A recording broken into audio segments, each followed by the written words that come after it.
Hi, I'm Alicia Premkumar from Planet Pals, and on behalf of Carlow County Museum and Tyndall National Institute, I would like to welcome you to our Tyndall 200 event. I know why the sky is blue, do you? John Tyndall was born in Bridge, County Carlow, this day 200 years ago. He was a 19th century scientist, inventor, educator, and mountaineer. As one of Ireland's great scientists, he discovered, among many things, the science of climate change, why the sky is blue, the sterilization method Tyndallization, and published one of the earliest books on mountaineering. There's even a crater on the planet Mars named in his honor. The celebration will continue through 2020, and on the 4th of August, Tyndall National Institute will be showcasing several experiments inspired by John Tyndall's science, which kids and adults alike can try at home, and I'll be giving you more details about that at the end of the talk. Today, we will be speaking with some of the foremost John Tyndall experts: Martin Nevin from Bridge, Sir Roland Jackson, Tyndall's biographer, Julie Donnelly from Tyndall National Institute in Cork, and Professor Tatiana Parova and Professor Lowry Browncoe, Trinity College Dublin. We want to make this as interactive as possible, so if you have any questions during Sir Roland Jackson or Julie Donnelly's talks, you can simply post your questions in the comment section of the museum's Facebook page, and we will answer as many as we can with them. Our first speaker, like Tyndall himself, is a native of Bridge, County Carlow, and along with Dr. Norman Macmillan, Joe Feely, and several other colleagues in IT Carlow, Martin has been promoting the great work of John Tyndall through the Tyndall Committee since 1973. He's the former president of the Carlow Historical and Archaeological Society, and he was the editor of the journal Carlowiana for many years, and would have published many articles on Tyndall during that time, so he definitely knows what he's talking about.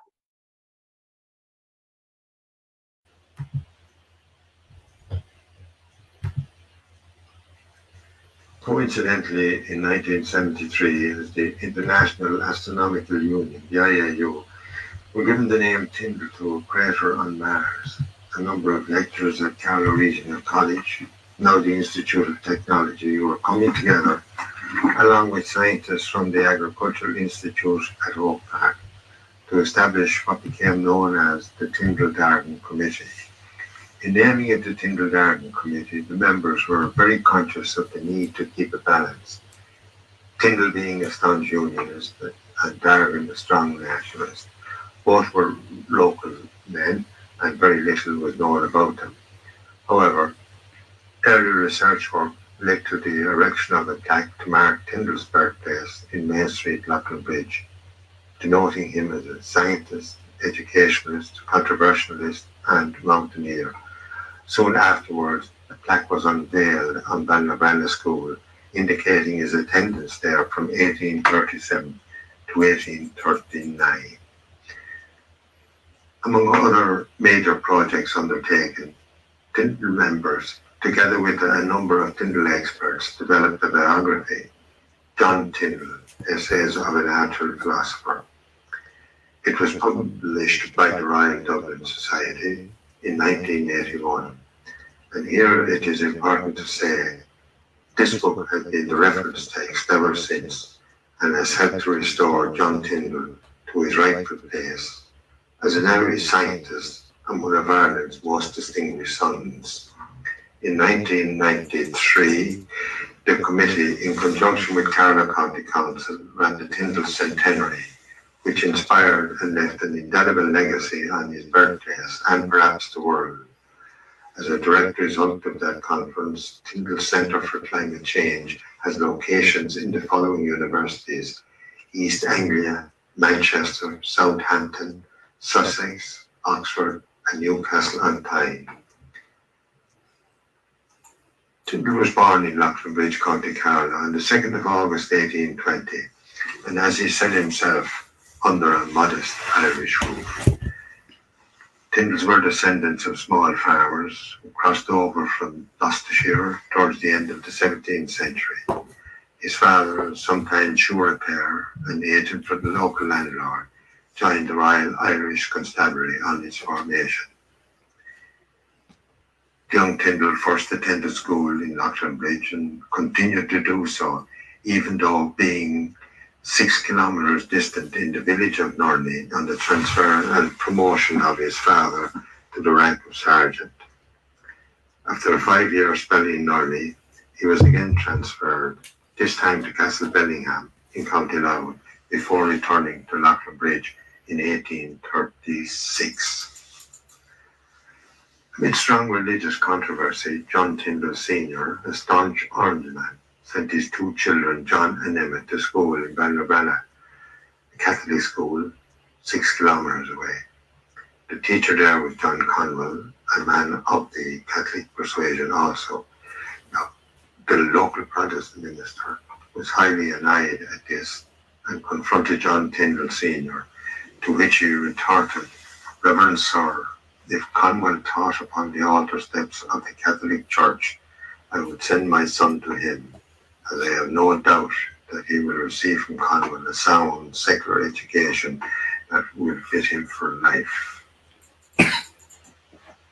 Again, the members of the Tyndall Garden Committee were instrumental in setting up the National Committee for Commemorative Plaques for Science and Technology. To date, there are 80 plaques erected, with more to come. We are proud of the fact that among the first wave of plaques, one to John Tyndall was erected in the Garden of Remembrance in Lochlanbridge.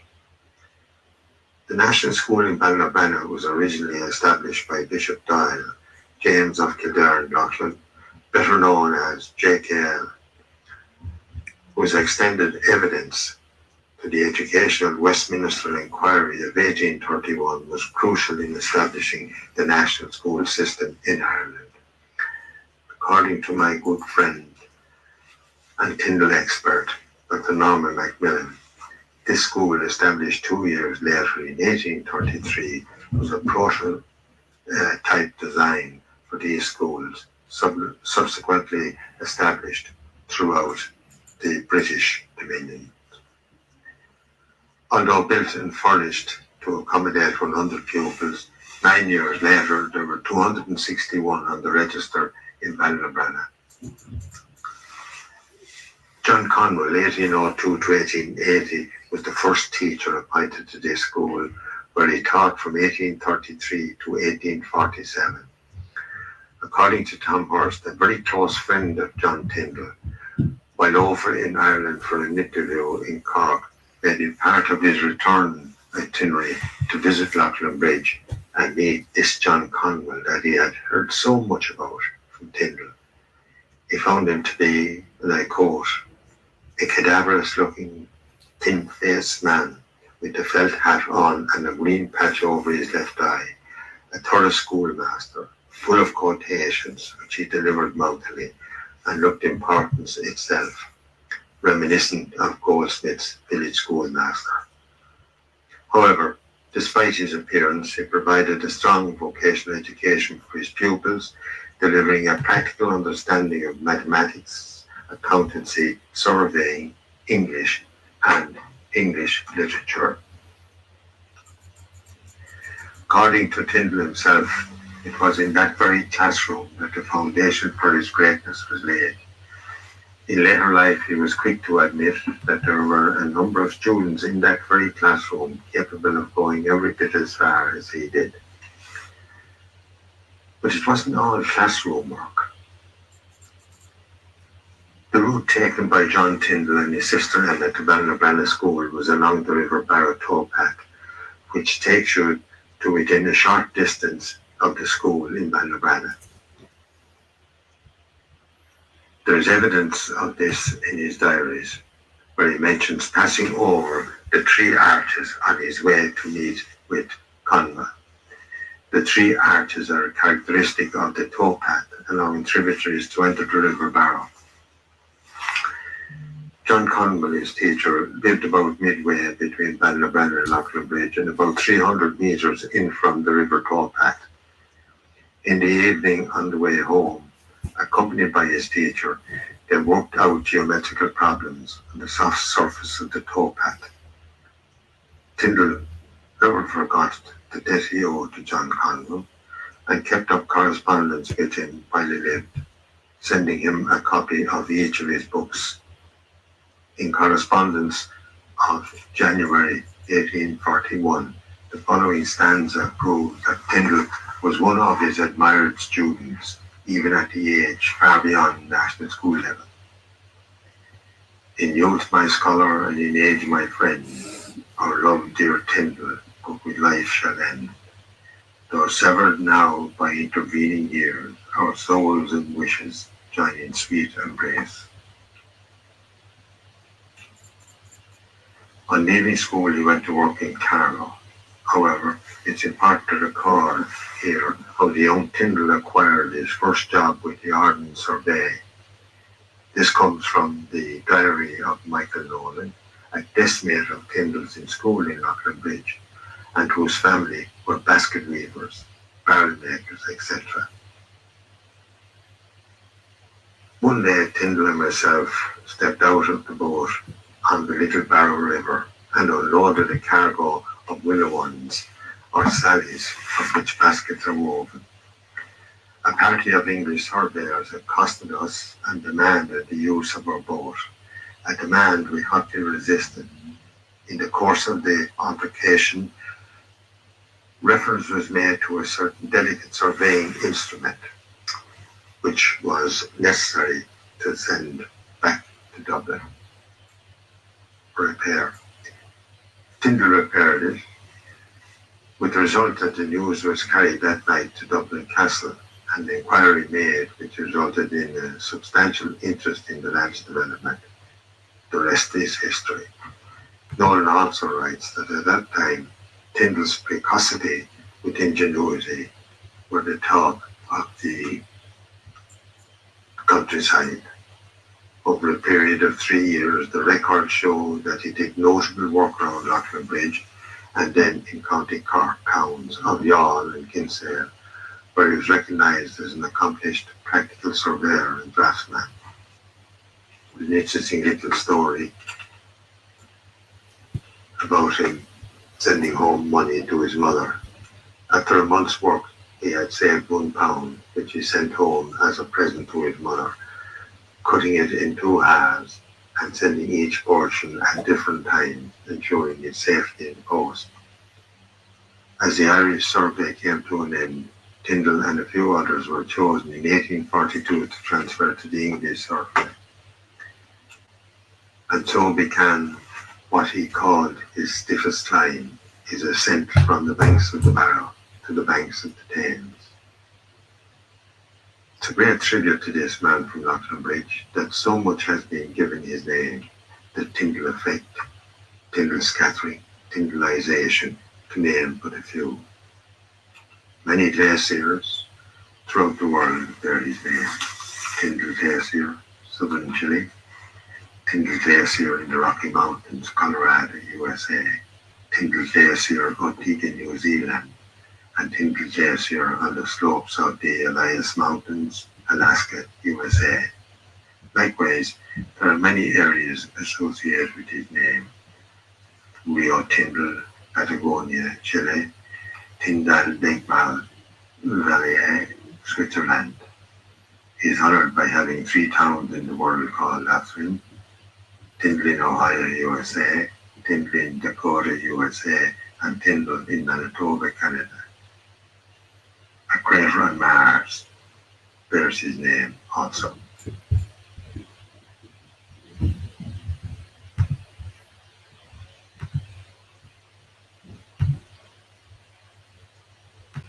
Thanks for that, Martin, and it's amazing to think that there's a direct connection between Loughlin Bridge to the Moon and Mars because of the great John Tyndall.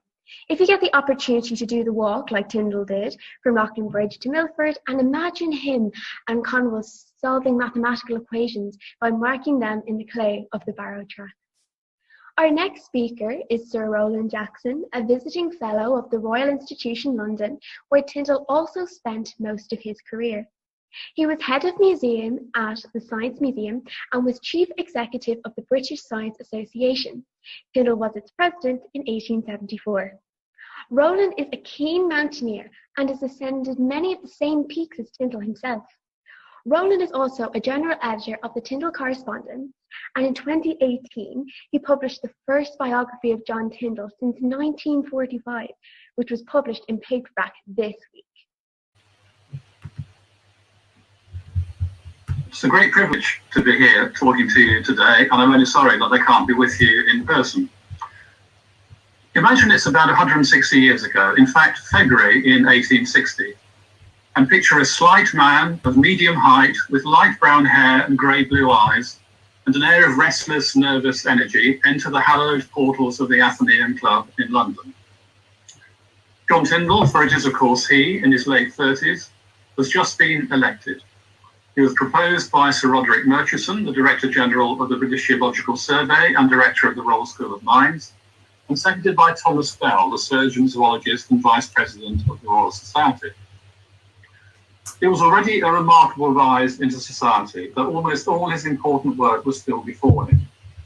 Perhaps the ultimate recognition of his social standing came 10 years later, in March 1871, when he received a letter from the Lord Chancellor, Lord Hatherley, informing him of his election to the club, an exclusive dining club of 34 men, which included the Archbishop of Canterbury, Gladstone, the Duke of Argyll, and the Earl of Derby. He joined them and others such as George Richmond, Anthony Froude, and Alfred Tennyson as only the second man of science to be elected. Richard Owen was the first. The rise was indeed extraordinary. Tyndall, as we know, was born in Lochlingridge around 1822 and just conceivably as early as 1820. Father, a Protestant, Church of Ireland and member of the Orange Order, mother from a Quaker tradition. They were not a rich household, but certainly not impoverished either. After attending the local school, Tyndall became an assistant on the Irish Ordnance Survey in 1839, moved to the English Survey a couple of years later, and then became a railway surveyor in the north of England from 1844 to 47, during the massive expansion, also so-called railway mania of the period. All the time he was educating himself through books and by attending lectures at the local Mechanics Institute, sufficient indeed to turn himself into a teacher. From 1847 to 1848, he taught here at the innovative Queenwood College in Hampshire, now a ruin, one of the first to introduce the laboratory teaching of science. And then he decided to study for a PhD, which he did from 1848 to 1850 at the University of Marburg in Germany, under Robert Bunsen, among others. There was no such qualification in Britain at the time, and he and his colleague Edward Franklin were the first two men from Britain to study in Marburg. Tyndall's career after this was meteoric. Even before he finished his doctorate, in a mere 2 years and without any prior university education, he was making his name in the abstruse topic of diamagnetism, which is a weak repulsion of materials by a magnet, and which had just been discovered by Michael Faraday. Tyndall's explanation, based on the attraction and repulsion of particles with polarity, differed from Faraday's emerging field theory, which in fact he never accepted throughout his life. But he had the confidence to challenge the great man. Some might say with hindsight that Tyndall was fundamentally wrong, but I don't see it quite like that.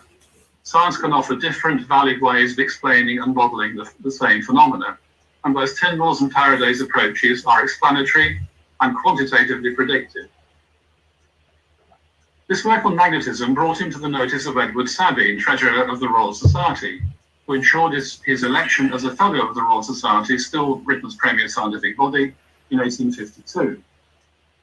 His lecturing skills, honed at Queenwood College, led to a suggestion from his German friend, the physiologist Emile Dubois-Raymond, that he give a prestigious Friday evening discourse to the distinguished society audience at the Royal Institution in February 1853.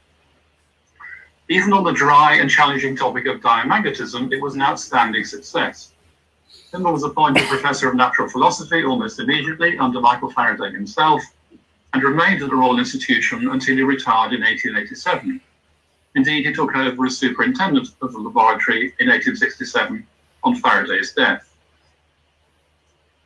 In the year between being entered into the candidates book for the Athenaeum and being elected as a member, Tyndall made arguably his greatest discovery. He showed that many gases, including carbon dioxide and water vapor, absorb heat, what we now define as long-wave infrared radiation, and that they also radiate heat. Tyndall realized that this explains what we now call the greenhouse effect, and indeed he described it clearly. His work set a critical foundation for our understanding of the greenhouse effect itself, of meteorology, of weather, and of climate. I want to show you here what he said. He wrote, and I quote, "Thus the atmosphere admits of the entrance of the solar heat, but checks its exit, and the result is a tendency to accumulate heat at the surface of the planet."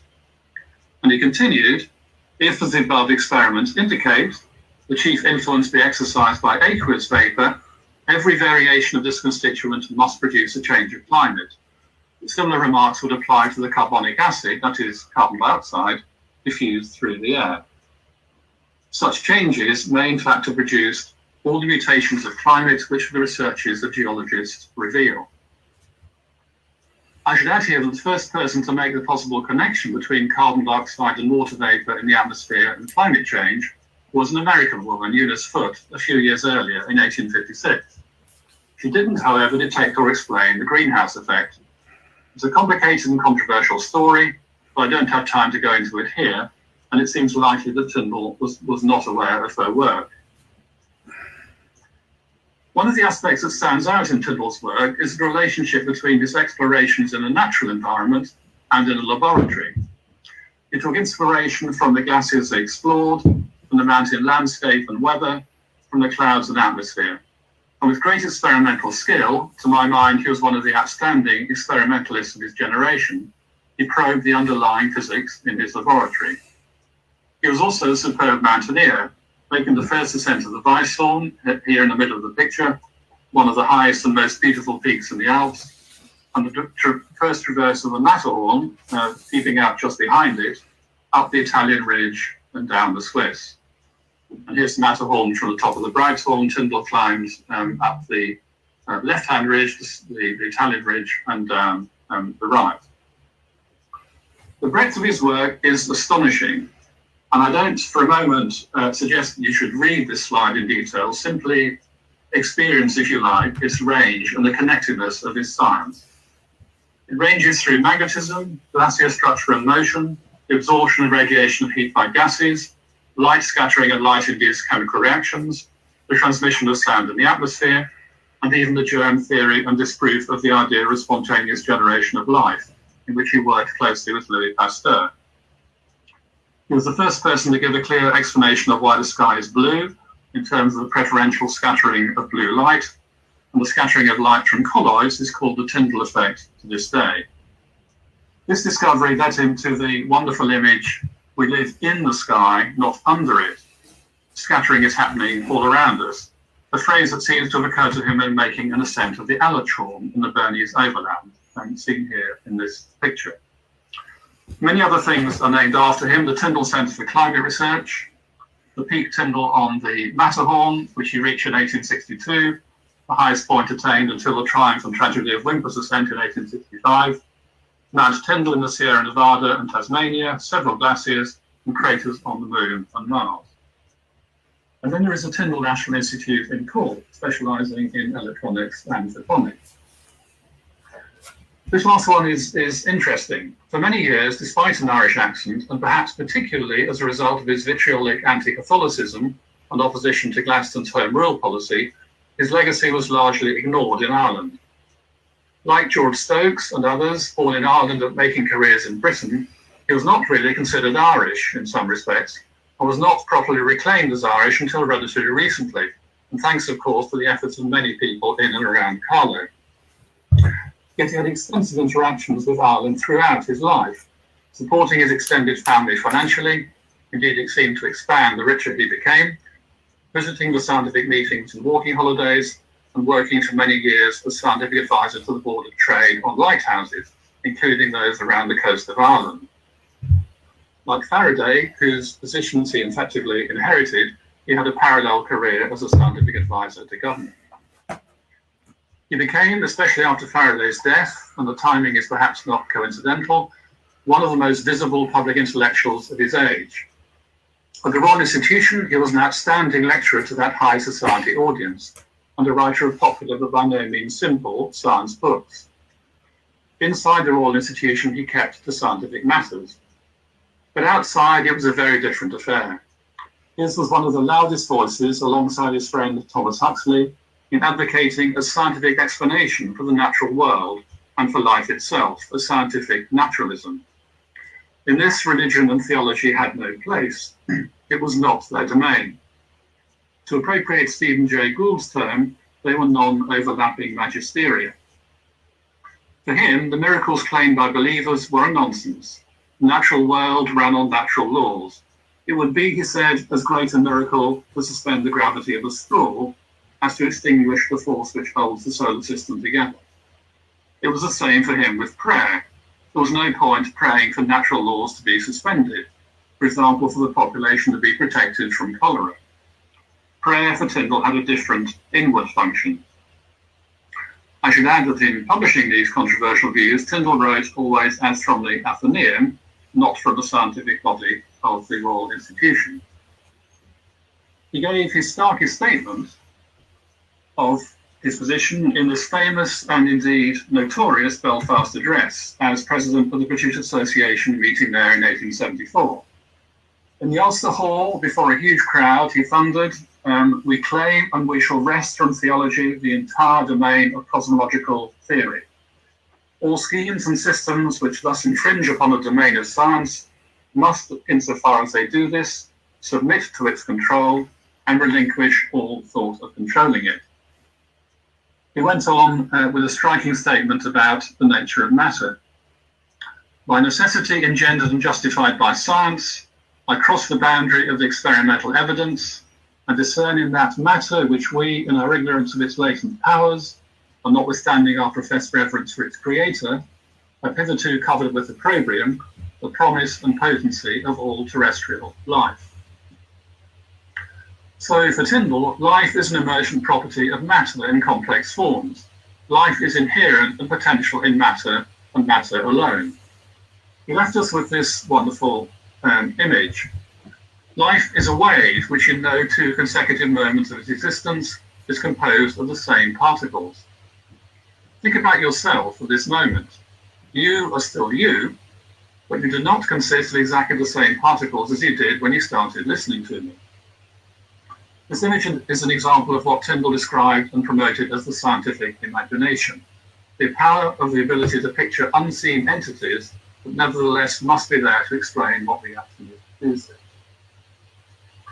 Tyndall even envisaged the artificial creation of life, arguing as early as 1867, depend upon it.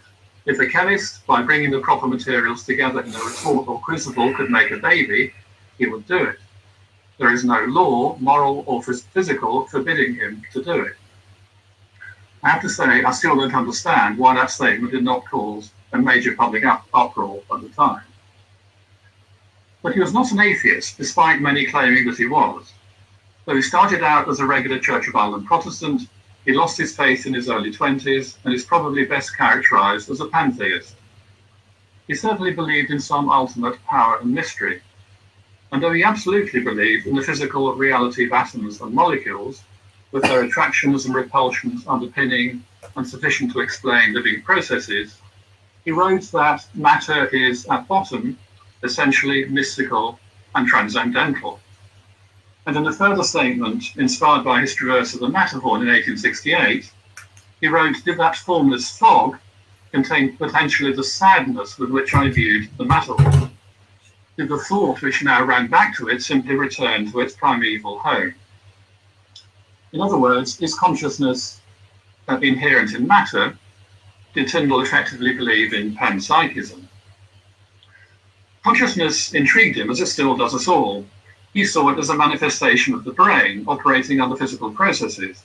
And he said that he could hardly imagine that there exists a profound scientific thinker unwilling to accept the extreme probability of the hypothesis that for every fact of consciousness, a certain definite molecular condition is set up in the brain. But he went on, even if we could associate a definite thought and a definite molecular arrangement in the brain, the why would remain as unanswerable as before. The chasm between the two classes of phenomena, say between love and molecular structure, would remain intellectually impassable. But he was never one to belittle the role of religion. Science provided reliable knowledge of the world. Religion met people's emotional needs, a role he thought might eventually be replaced by poetry, when theological beliefs eventually fell away against the march of science. I'm conscious that I've barely scratched the surface of this remarkable man. He was a man of contrasts, driven by a sense of duty and a Protestant work ethic inspired by Thomas Carlyle, but a romantic with a deep regard for poetry, particularly Byron, Shelley, Emerson, and his friend Tennyson. A frequent sufferer from ill health and insomnia, but with immense physical stamina. A staunch friend to many, but a combative enemy in disputes, with the likes of physicists James Forbes, William Thomson, and Peter Tate, along with John Ruskin and William Gladstone for good measure. He was a champion of underdogs, but no Democrat. A loner at times, but a skilled social networker. A superb conversationalist, but he had a limited sense of humour. I've not addressed his views on women or race, neither of which are at all to be admired, even though he personally respected people like John Stuart Mill. He did eventually marry, after 2 failed earlier proposals, and indeed into the aristocracy, to Louisa Hamilton, niece of the Duke of Abercorn, who was the Lord Lieutenant of Ireland at the time. Sadly, she killed him by accident in 1893, giving him an overdose of the wrong medicine in the dark. He gathered huge amounts of material to write a biography, but died no less than 47 years later with it uncompleted. I think that's part of the reason why he's not better known. But he also had the misfortune to die on the cusp of big new discoveries in physics, such as quantum theory and relativity.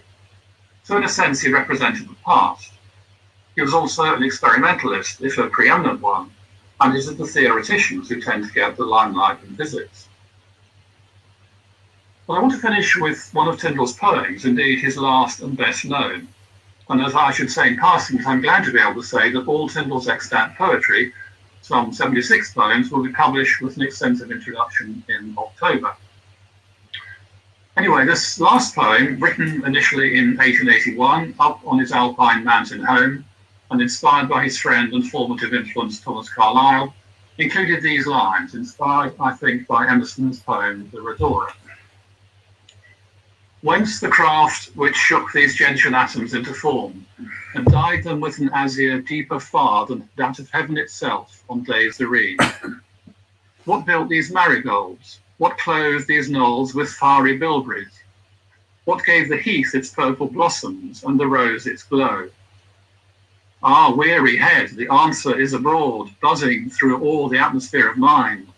'Tis evolution. 10 years later, he published a final version of this poem. Its meaning is now very different, and it captures his beliefs at the very end of his life. Its certainty, and indeed the reference to evolution, is gone. It starts in the same way.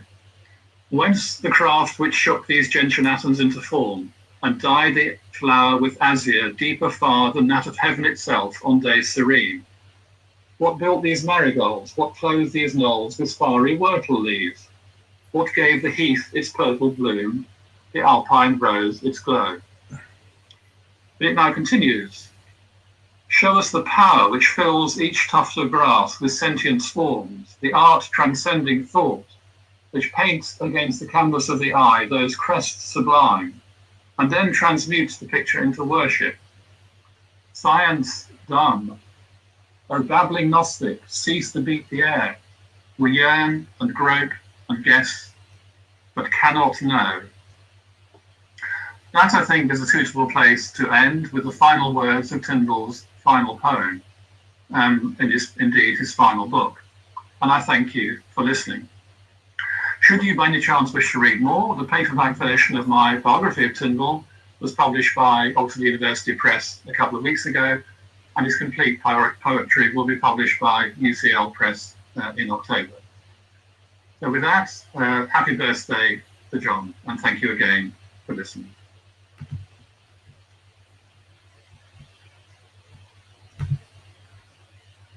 Thanks so much for that fascinating summary, Roland, of Tyndall's extraordinary life, and wonderful to finish off by reciting some of his poetry too. Without doubt, he achieved so much, and the benefits and knowledge of which still is with us today. Roland runs the Tyndall Twitter account, which you can follow at Prof. Tyndall.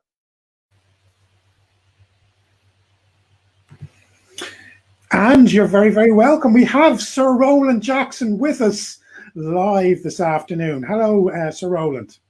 Hello, pleasure to be here. I'm just only sorry I can't be in Carlow like we'd originally planned, but there you go. Yeah, well, there was such excitement about your talk and lots of questions flowing in. So if you're watching this, if you have any questions for Sir Roland Jackson in the next couple of minutes, drop them in the Facebook comments box. But we'll start off with Dan McInerney. Hope you're well. Dan's question is, I don't know whether you can see it there, Sir Roland. Is there much evidence as to his religious views, or indeed the lack of them, were received by his colleagues in the Anthem Club? I'll leave that to you. That's a fascinating question, and one I would say I haven't looked at in detail, but I would say that the majority of people at the Athenaeum were pretty level-headed in their disputes and their sort of discourse, and would have been very well aware of Tyndall's views, in particular because he joined a group called the Metaphysical Society in the late 1860s, which was sort of set up between what you might call believers and non-believers, or different sorts of believers, to try to tease out some of these issues. So his views were well known. I think the discourse would have been polite. And for example, when he gave his Belfast address, and there was such a furore, especially in Ireland, but also in England, about what he'd said, I think it's fair to say that some people on what you might call with very strong religious views deliberately misinterpreted what he said. Others appreciated that he wasn't talking as an atheist, which was not a good idea to be seen as in those days. And the Duke of Argyll, for example, who was a friend of Tyndall's and very religious, wrote a couple of books about religion and science. He privately wrote to Tyndall after that address to say that he fully understood what Tyndall had actually said, and therefore hadn't taken part in any of the outcry. So I think in summary, yes, there would have been lively debate, but he certainly wasn't ostracized. Okay, I knew someone was going to ask this question, and it's Angela, and I want to know the answer to this question too. So Angela's asked, can you elaborate on his attitude to women, please? Yeah, certainly. I'm sad to report that he was not a great believer in the creative abilities of women in science. And and I should say that wasn't an uncommon picture at the time, and it goes back to these, what we now see as pseudoscientific beliefs about relative sizes of brains and so on. So his views about the lesser abilities of women extend to race as well, like so many at the time. So he had this curious sort of problem, I think, because he really admired a number of women for their intellectual abilities. So Mary Somerville, the great scientific writer, he admired greatly, and they had an arranged correspondence. He was friends with very intellectual women. I think of Juliet Pollock in particular, who wrote 30 or 40 pieces anonymously in the quarterly journals on matters of literature, and yet he could still think that women were not capable of the same scientific insight as men. And that's even after he married his wife, of course, late in life. And she did quite a bit of work for him. They worked together in the laboratory. She would tabulate boiling points of liquids and things like that. But he never put her name on a paper, even though she contributed to the work, one would say today. And she clearly also regretted the fact that her social situation had not allowed her to do as much as she might have wanted to do. So as I say, I'm sorry to say, his views were not admirable. They were common, but not shared by everyone at the time. But that's where he stood. Sure. Kevin asks. So Kevin's asking, did he actually summit the Matterhorn? He did indeed. Of course, it was first climbed in 1865 by Whymper and his party, and 4 of them died on the descent. And they went up the Swiss and down the Swiss Ridge. Tyndall made about the 7th ascent, so this was in 1868, 3 years later. But at the time he did it, he wanted to do the traverse, so up the Italian ridge, which was the usual way up, and then back down the Swiss. And when he started, as far as he knew, nobody had been up the Swiss route since the first ascent, when 4 of them had died.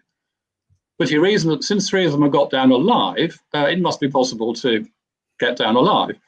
So quite boldly, he did the traverse up, as I say, up the Italian route, down the Swiss. A great ascent to do, and indeed over the summit at the top.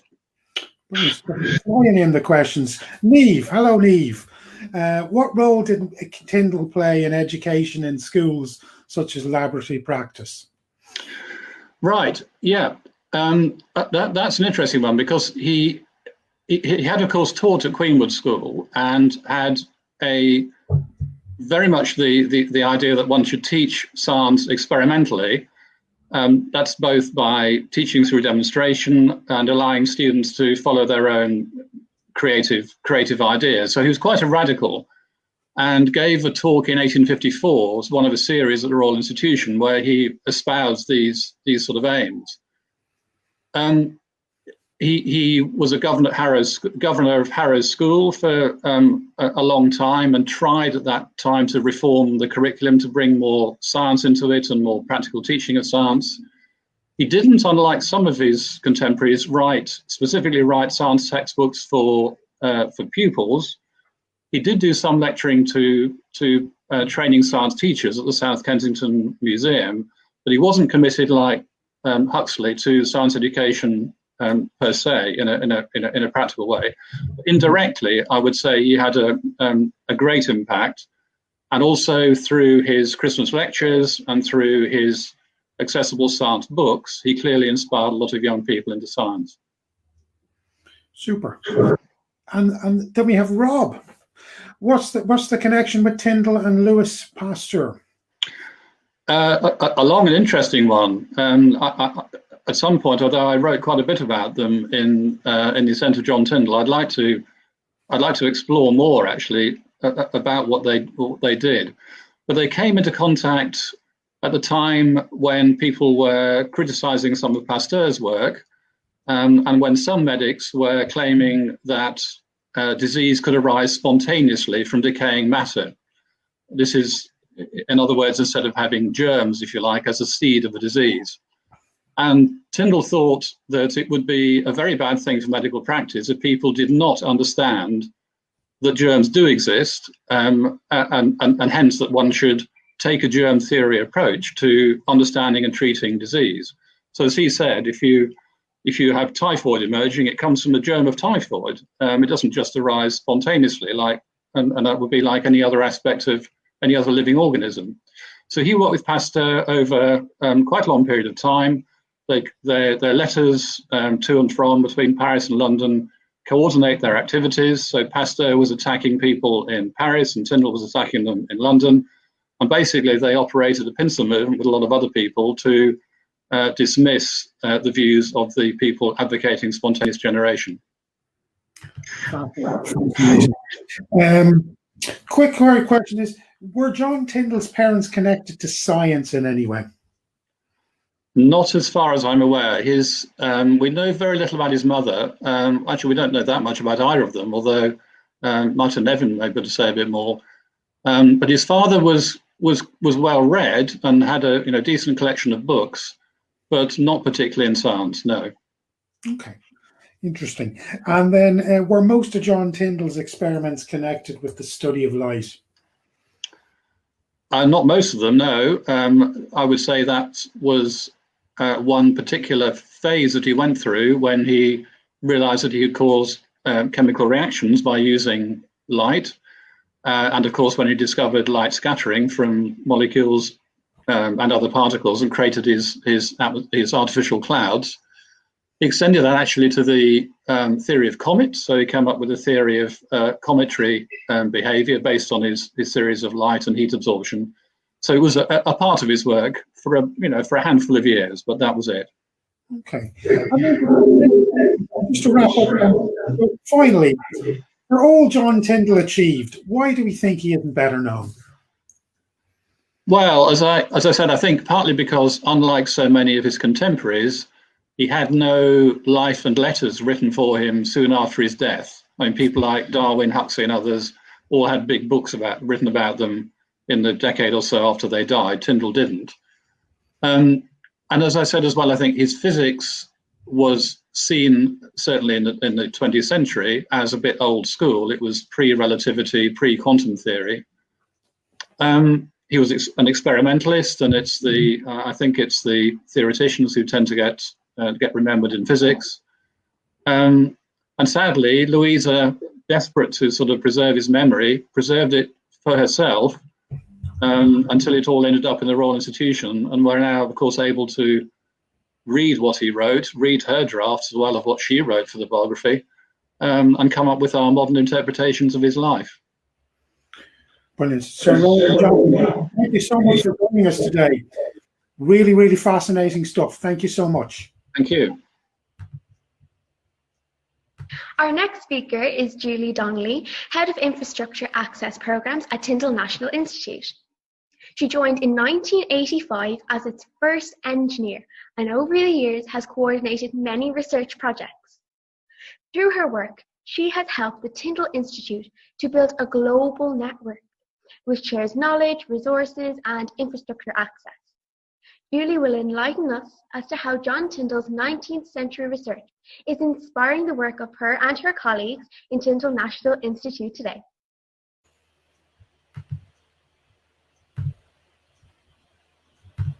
Thank you very much for the introduction, and thank you for the invitation to speak today.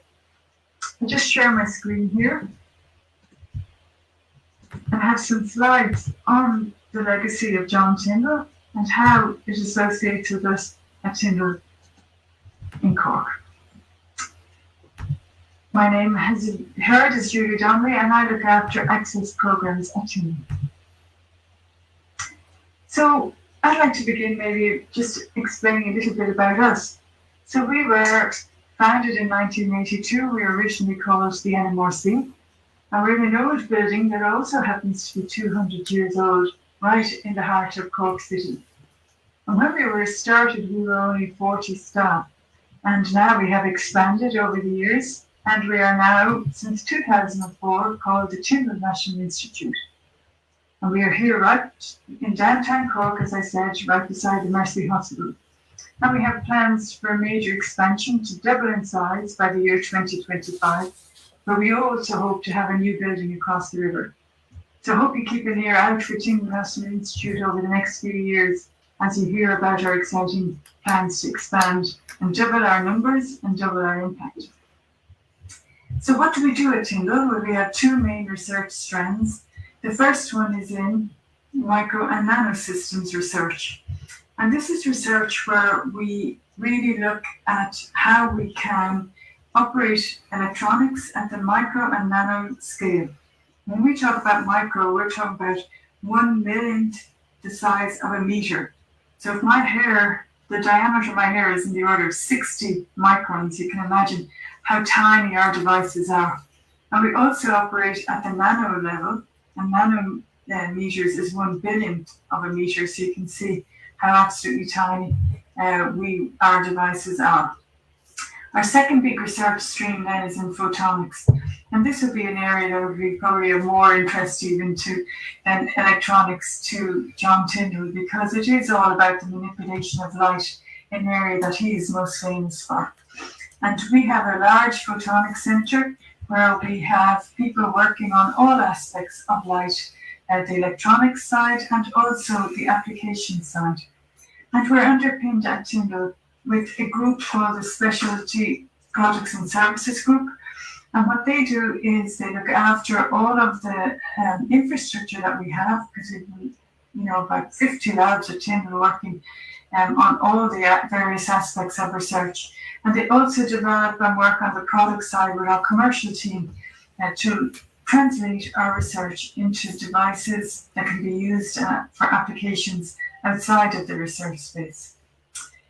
So just briefly in numbers now, we're up to 560 researchers. We have 40 researchers in residence on site because, as I said, we work very closely with industry. We also have industry partners worldwide, at least 200 partners working around the globe with us on our collaborative research. We have a big student population, 130 graduate students, and that keeps us really fresh with new ideas all the time on our research. We're very multicultural, with over 50 nationalities now at Tyndall. And as I said, we have massive infrastructure, 250 million worth of infrastructure allows us to do these very advanced research topics. We are a publicly funded research institute. We're part of UCC, but we have to go and earn our research funding. So we competitively build for research funding, and 80% of our income comes through competition. A lot of that money comes from Europe as well as national sources. We're a national research centre, so we apply for funding through Science Foundation Ireland, Enterprise Ireland, IDA. But we also have a big footprint in European research, and we have 90 research programmes under the latest Horizon 2020 funding. So our total income per year is in the order of €40 million. We're judged on our research outputs in terms of scientific publications. We have over 200 research papers per year. But very importantly, we also have about 10 spin-outs since our foundation. And they are companies that have come from our research at Tyndall. So really, we are a very diverse research organisation with very strong outputs, both in scientific numbers and in our impact on industry as well. So how does this relate to John Tyndall? How can we correlate his science with what we're doing today at Tyndall? Well, the very first point is his commitment to excellent science, and that is what Tyndall is also all about. So we are all about science from atoms to systems is our tagline. So what we do is our research is looking at the very fundamentals of atoms, just what John Tyndall would have been doing when he started out on his research career. So really looking at materials research, looking at the modelling, synthesizing, processing new materials. We also look at then the devices that we can make with those, electronics devices, photonics devices, with fabricating them in our advanced facilities. Then putting these into circuits where we join up the individual devices into circuits and looking at all the huge, wide variety of research aspects to our circuits.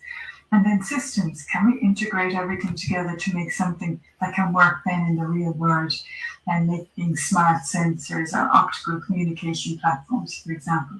So this is a range of science that we do.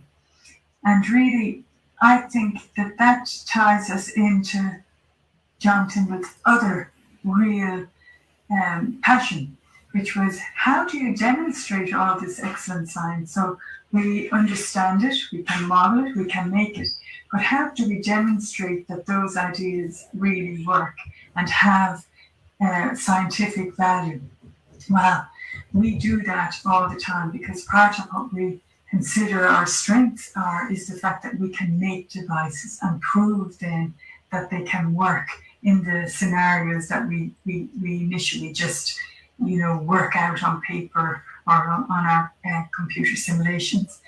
So these are just some examples, because I just don't have time, unfortunately, today to go into the broad range of what we do at Tyndall, but I just picked one or two examples here. The first one on the left is actually a researcher who's developing fundamentally new materials that will be used, for example, in our how we store our memories in our computing devices. And why I picked this one is because when they were demonstrating that they could make these materials, they took this, it's like a photograph, but we call it a micrograph of their material. And it was published in one of the top journals, the Journal of Applied Physics.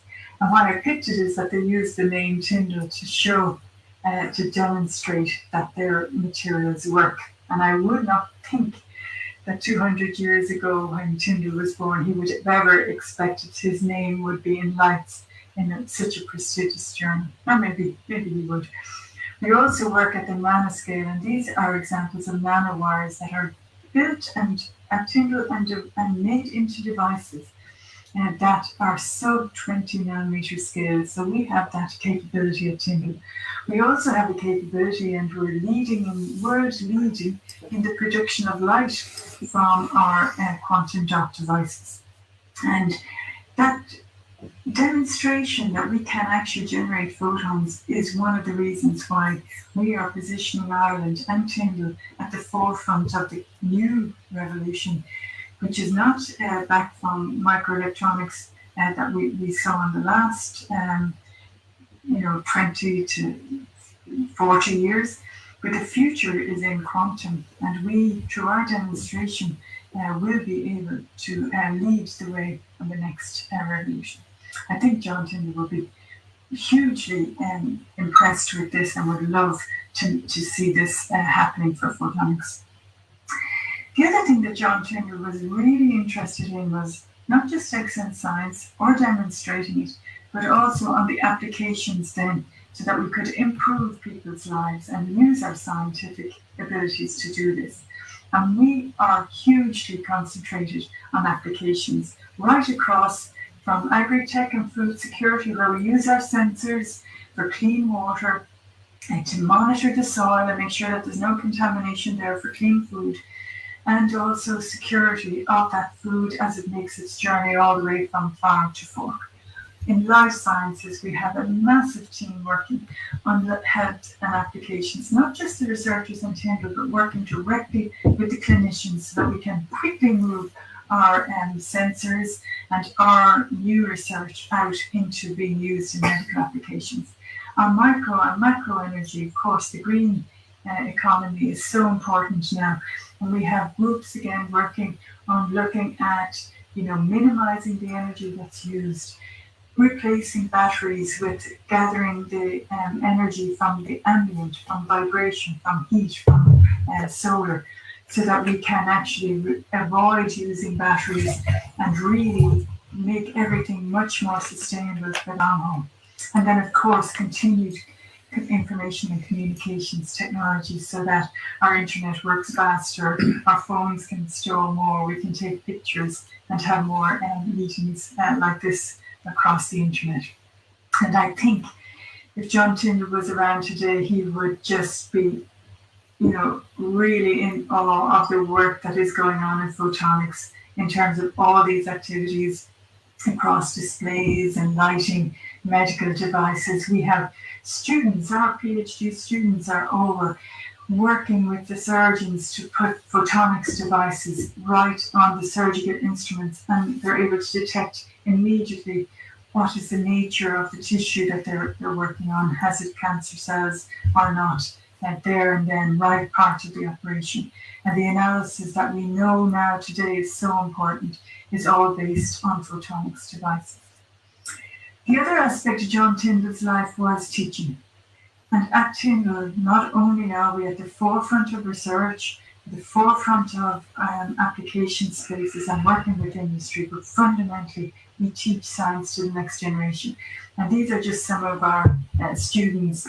And as I said, 130 students make for a very dynamic institute at Tyndall.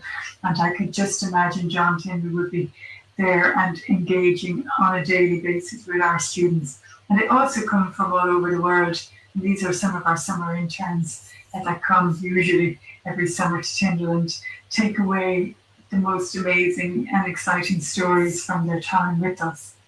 And also probably his most famous aspect was his public outreach, and he was world renowned for his public demonstrations.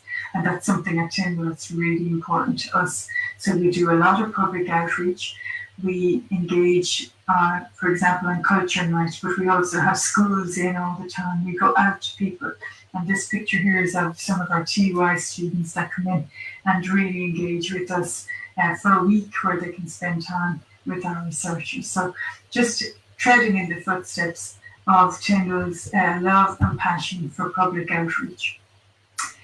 So that gives you a brief overview, I hope, of how we have kept on the legacy of John Tyndall and how we're so proud to share his name.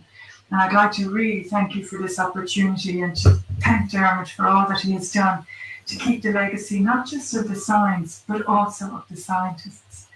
So with that, I conclude and say thank you, and say happy birthday to John Tyndall from all of us at Tyndall. Thank you.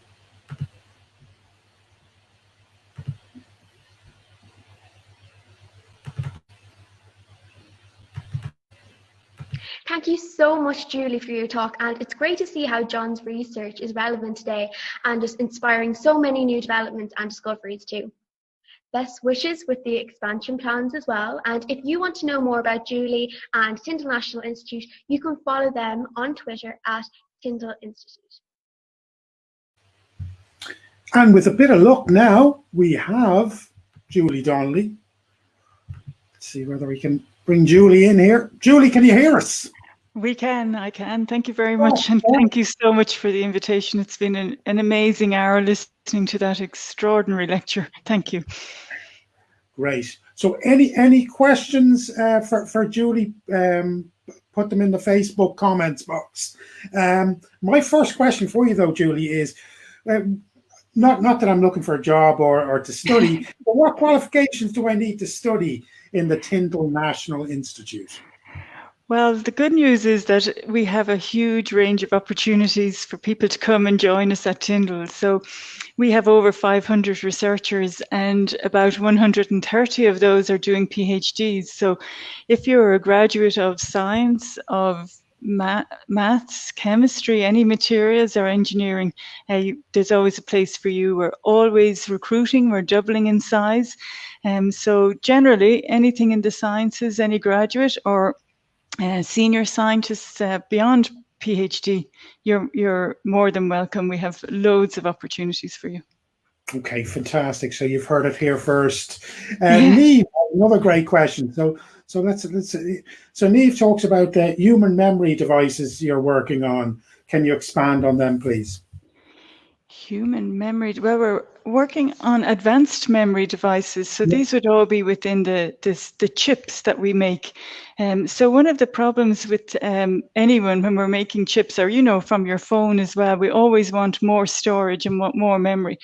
As we shrink everything, of course, we want that memory to be very stable. So we're looking at lots of new materials to make better memories that can be made smaller and can, if you like, have higher performance, so that when you're making your video on your phone or on your device, that you can store more and more in a smaller and smaller space. So lots of material science going on, looking at what aspects of memory we can make. And then how do you, the circuit side of that is how do you capture out that information quickly so that people can get it in a very high speed manner. I hope that answers Niamh's question. Super. No, that's brilliant. Now, we don't. I didn't want to bring COVID up, but someone asked, what's the Tyndall National Institute's role been in the HSC's COVID-19 tracking app? Okay, well, we've done a lot of different aspects with COVID, but of course, everything we do at Tyndall, we do in collaboration with other people. So it's not just Tyndall doing something, but one of our big contributions has been where, if you know, one of the symptoms of COVID is an increase in temperature. So we're working with other clinicians and other researchers across Ireland to come up with a way that for medics, for example, their temperature is being monitored all the time, and then that information is sent back to Central. On the COVID tracker, we had a very tiny role. All that work is being done by a group in Waterford. We just consulted on the Bluetooth, how that might work, so that you know that COVID tracker depends on you having your connection with the next phone. So a tiny, tiny part, but we were very, very pleased to be able to give some of our support on that. Yeah, be very proud of that. That's fantastic. Definitely. So will the research of the Tyndall National Institute see the end of batteries? Oh, we'd love that, wouldn't we all? Especially here, I'm charging every device I have here as best I can. And, you know, there is a great move towards solar, towards, you know, more renewable energy. And what we would love is that eventually, if there's a way of capturing some of the energy that's already around us into your device, that you would use that. For example, if you're going along in your car and there's vibration there, that maybe some of that energy that's just there for free, if you like, could be used to recharge some of the batteries. I don't think we'll ever get away from them altogether, but what we would like to do is to minimize the use so that they last longer, and that we can, keep everything as green as possible. We're hugely committed to a green future at Tyndall. So absolutely, yeah, we'd love to get rid of them altogether, or at least integrate them onto the chip. So maybe we don't have to use the kind of batteries we use now, but maybe a cleaner, more efficient battery. Brilliant. And someone else asked, what is the quantum opportunity? Oh, wow. So you have another hour of a lecture, I hope. No, quantum is... I think with quantum, we're back, where John Tyndall must have been trying to figure out, okay, we can see all this, but can we actually prove it? Can we use it? Is it any good?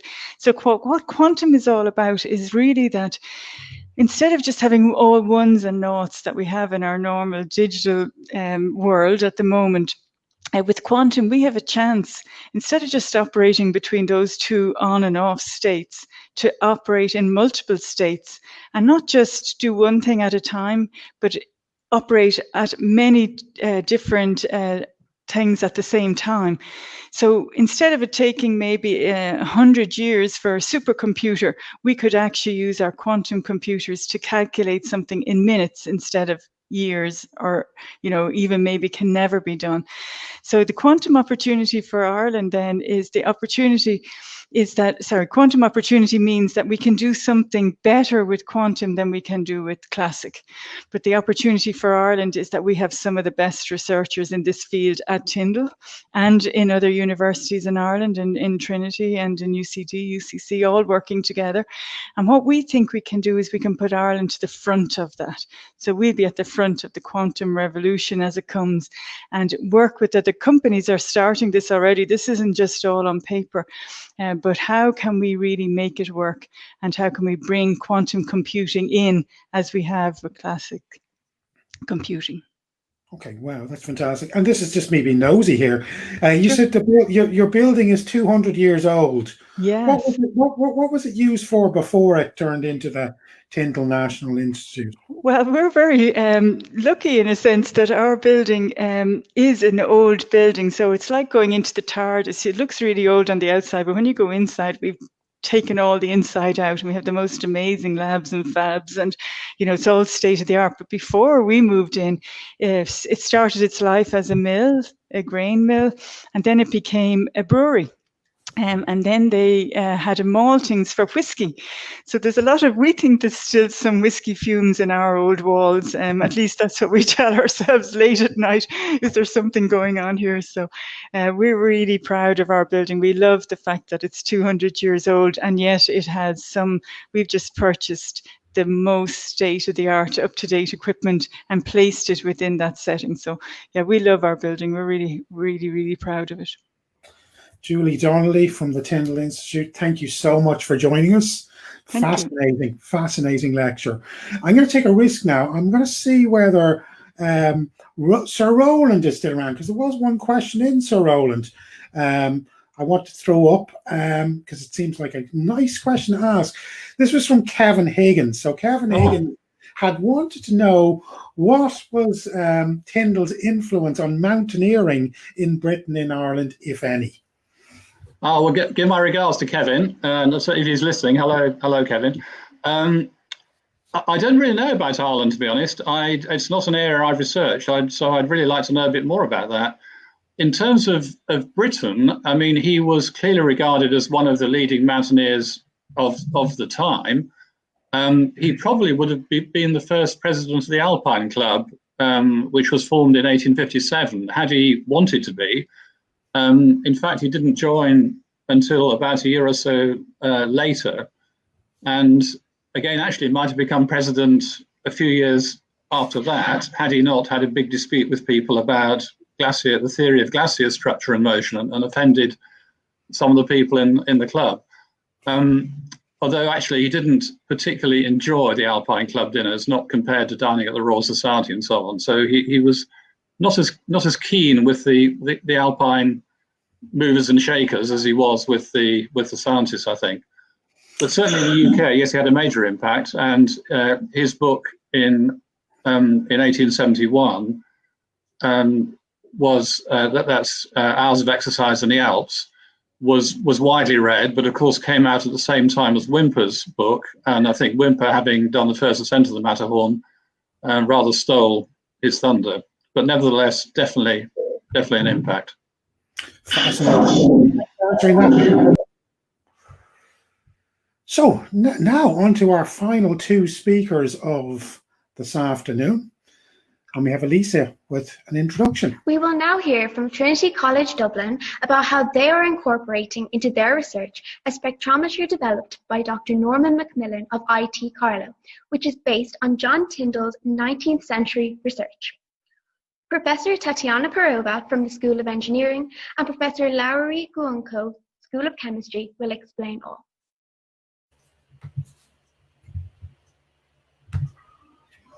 I'm talking to you from the dramatic setting of almost empty Dublin University, with just a small cohort of us in college working on a special COVID-19 advanced nanotechnology unfunded project.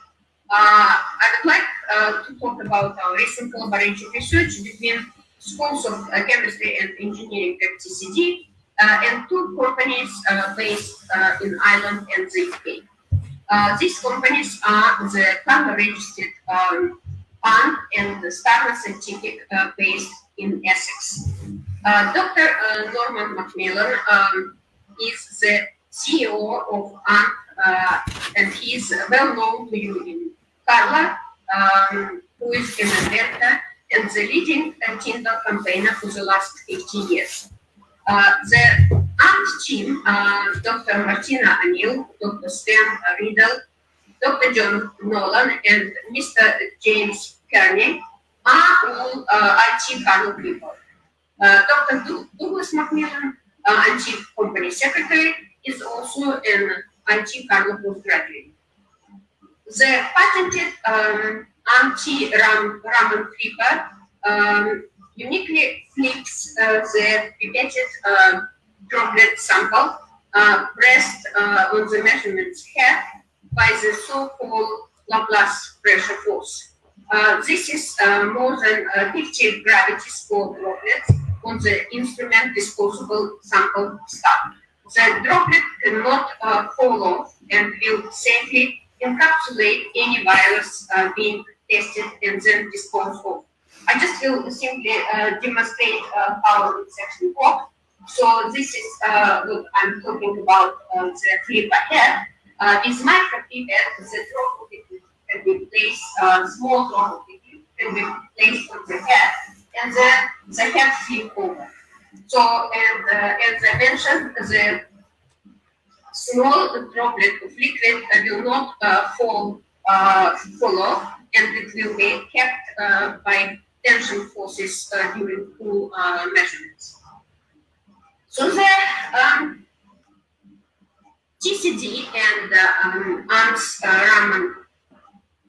TCD and ANT's combined understanding of Tyndall's work has resulted in the project seeking to impact on spread of COVID-19. They have delivered a portable rapid fingerprint technique to assist the recovery of the world economies.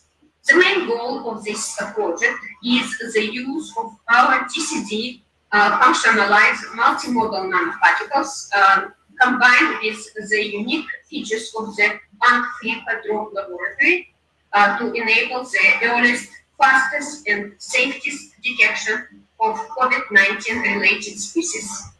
Our vital proof of concept project at TCD is funded at this stage by Ant company, and in reality, we started our experimental work only in the middle of last month.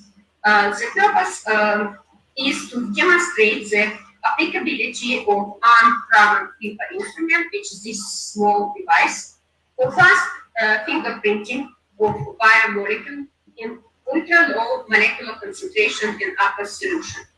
The results obtained on Ant paper are being compared with the results obtained on advanced research micro-Raman spectrometers used in my lab in TCD for a wide research purposes.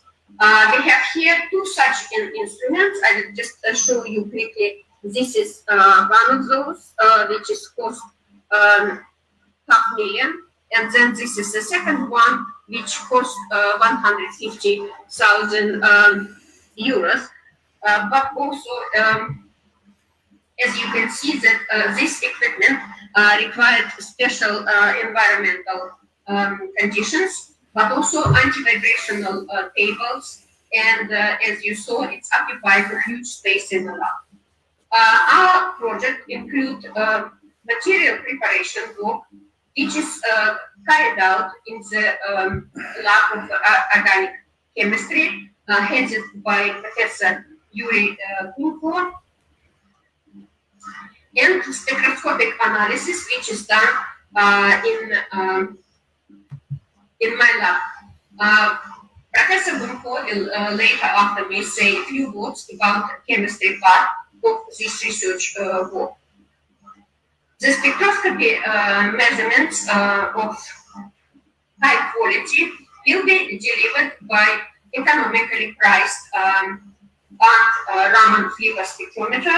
Also, you can see it's a very small portable instrument. And I would like at this stage briefly mention on how our approach connects directly to three Tyndall inventions.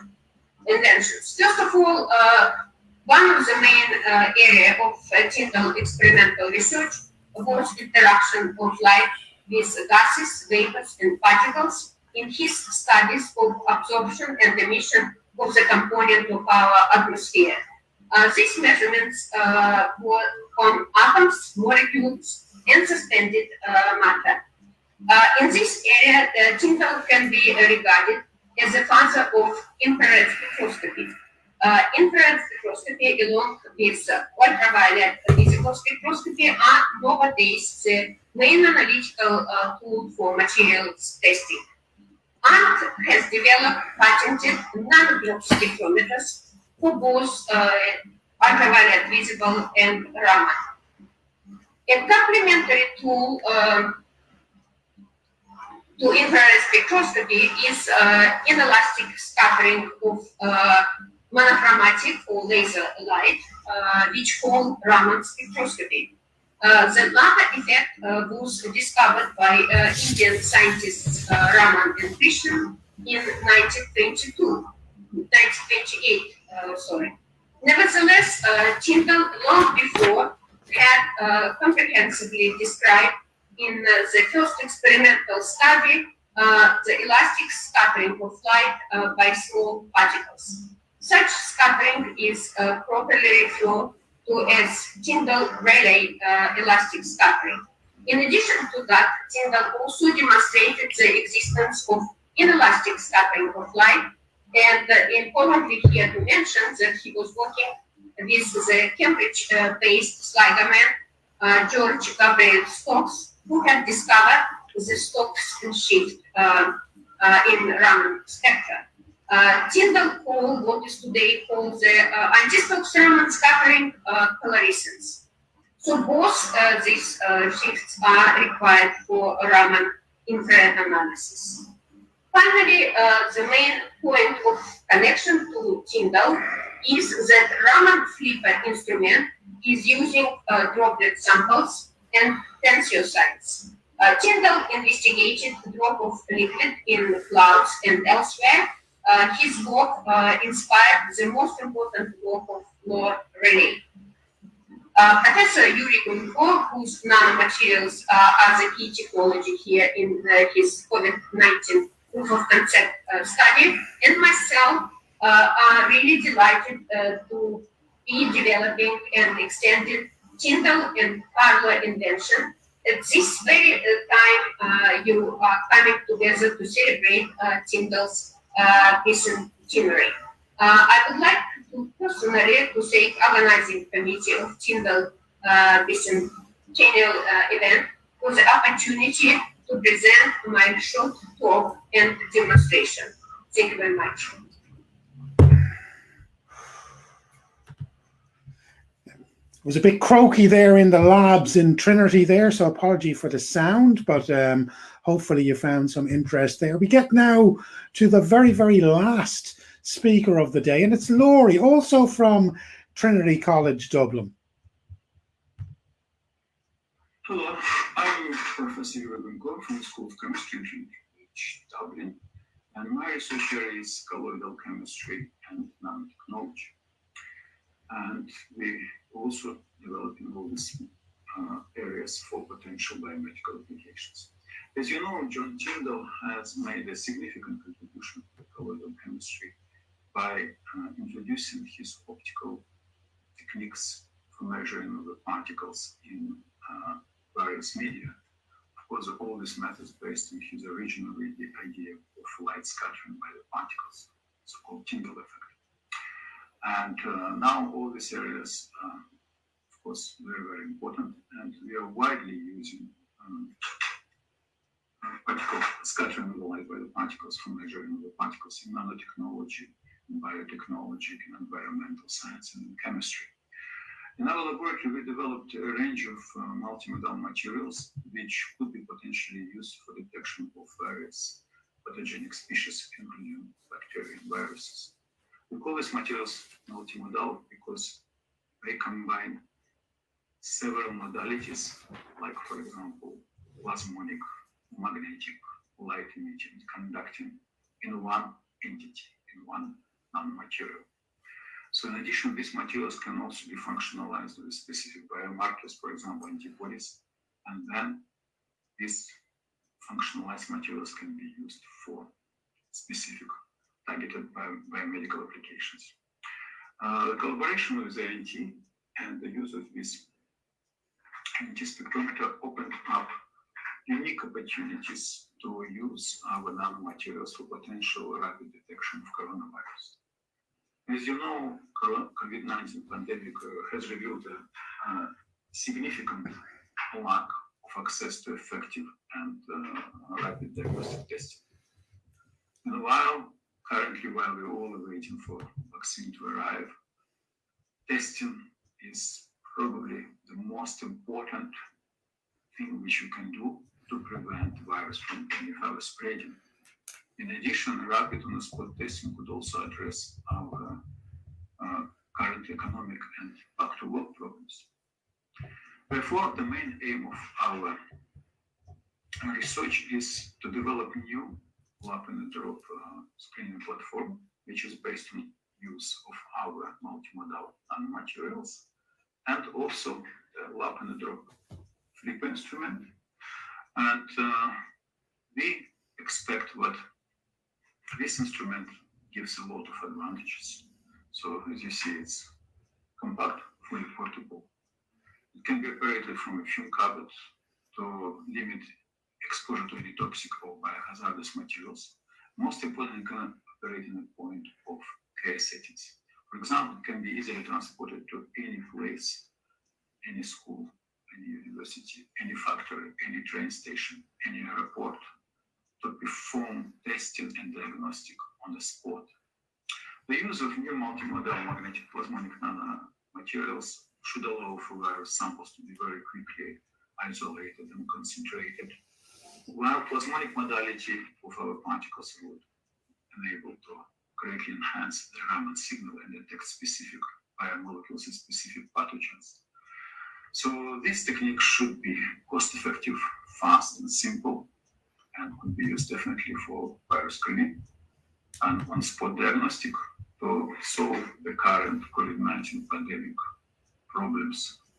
In addition, this technology could also be used for antibodies testing, as well for studies and understanding of virus mutations, investigation of kinetics and interaction between viral receptors and antibodies, and many other relevant biochemical processes which could open a completely new area in these fields of science. Therefore, we would like to thank ANT and Stern Scientific for the great help and financial support, and thank you very much for your attention.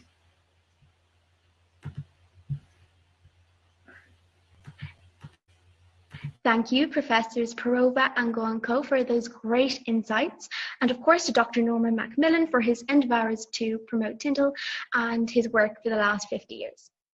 So from my own point of view, Tyndall has inspired me for many, many years, ever since I was a little girl. I think I was about 10 or 11 years old, and I was sitting in school and they said that there was a National History Prize or a project that was going to go ahead, and I was like, you know what, I might as well enter. So I was looking up scientists from Carlow, and John Tyndall just really caught my interest because, you know, that's something that everybody thinks of when they're a child, like, why is the sky blue? It's a normal question everyone thinks of. So Tyndall really grabbed, you know, my attention, and he was a Carlow man, so it's a win-win situation. And so I did my research on John Tyndall, and I luckily won a prize in the National History Prize. And from that, I was able to go to Trinity College and present my research to the provost in the senior common room. That was absolutely fabulous, just to see how many people are so invested in John Tyndall's life and the amazing discoveries that a Carlow man can make. And he actually inspired me to set up my environmental group for kids called Planet Pals. I basically teach children all about environmental issues, why the sky is blue, and all about climate change. So he's really been an absolute, you know, someone that I look up to, and I was really honoured to be able to do research on him. He's an absolutely incredible man. So on behalf of Carlow County Museum and Tyndall National Institute, there are several people that we would like to thank. Firstly, of course, our speakers, Martin Nevin, Sir Roland Jackson, Julie Donnelly, Professor Tatiana Perova, and Professor Lowry Goenko for their time and insight into an incredible Carlow scientist. Also, of course, Greg Fry of Content Plan for moderating the session, and to Carlow County Council for their support. So as we lead up to Heritage Week in mid-August, and to continue Tyndall's tradition of science and exploration, Tyndall National Institute are encouraging people to join the fun and get involved by undertaking safely their own Tyndall experiments at home with the Tyndall Science at Home project. So from Tuesday, the 4th of August, Tyndall National Institute, their website, will have the series of at-home experiments presented by families from Tyndall National Institute for Kids Try at Home. So all you have to do is upload your video or photo effort at bending light or growing sourdough to be in with a chance to win a Tyndall 200 prize pack. And participants will be showcased by Tyndall National Institute during the 4th to the 14th of August. For more information, you can visit the website at tyndall.ie. Until then, you can walk in Tyndall's footsteps by exploring the historic village of Lochlinbridge, which has many famous personalities that have influenced Irish and global history. Carlow County Museum is closed at the moment, unfortunately, due to COVID-19, but has several personal and scientific objects and artifacts that belong to Tyndall himself on display. You can see the museum's website, carlowmuseum.ie, for information on reopening, and make sure to visit to see what you guys are missing. So from me and everyone in Carlow County Museum and Tyndall National Institute, thank you for your time and happy birthday, John.